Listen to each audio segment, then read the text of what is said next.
రోజులు బిడ్డ పుట్టగానే చనిపోయాడు అనుకున్నారు ఇంట్లోని వాళ్ళంతా. కానీ ఆ నర్స్ మాటలు విని మీ అమ్మ ఆవేశంగా మీ పిన్నిని నిదిద్దామని వెళ్ళింది. ఈ లోపే ఇంట్లో ఒక పెద్ద విషాదం నెలకొంది. అదేంటంటే మా తమ్ముడు చనిపోయాడు. అంటే రాము వాళ్ళ నాన్న.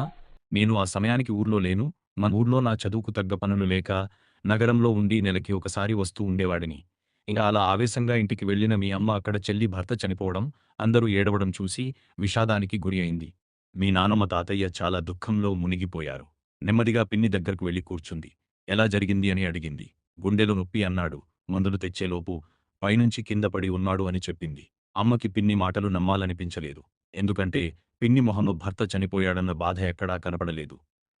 అలా కొన్ని రోజులు గడిచాక మీ అమ్మ పిన్ని దగ్గరకు వచ్చి ఇలా చెప్పింది. మన అమ్మకి ఒంట్లో బాలేదు, వంచాన ఉంది.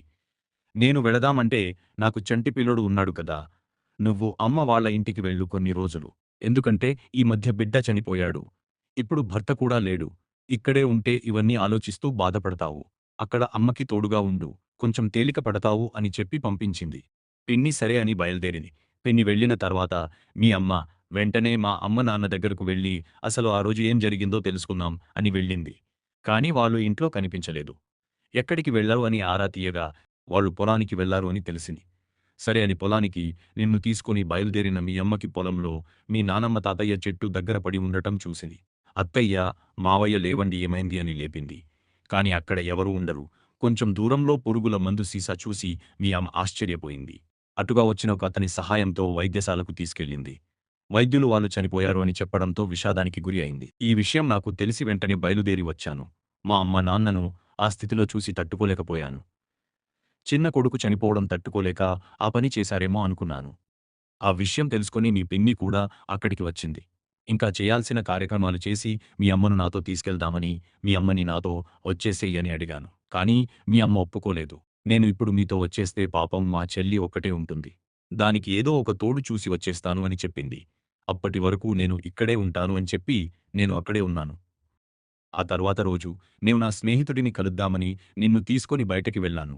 అమ్మ కొంచెం నీరసంగా ఉంది అని పడుకుంది. నేను ఆ స్నేహితుడి కోసం ఒక చొక్కా తీసుకొచ్చాను. అది మర్చిపోయి వెళ్ళిపోయాను. సగం దూరం వెళ్ళాక గుర్తొచ్చి మళ్ళీ వెనక్కి వెళ్ళాను. ఆ తలుపు తెరవగానే అమ్మ పక్కన ఇంకొక వ్యక్తి చేయి వేసి పడుకొని ఉన్నాడు.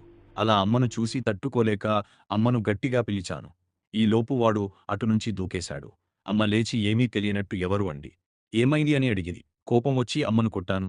ఇద్దరి మధ్య చాలా పెద్ద గొడవ జరిగి మాటమాట పెరిగింది. నిన్ను అమ్మ దగ్గర వదిలేసి నేను బట్టలు సర్దుకొని నగరానికి వెళ్ళిపోయాను.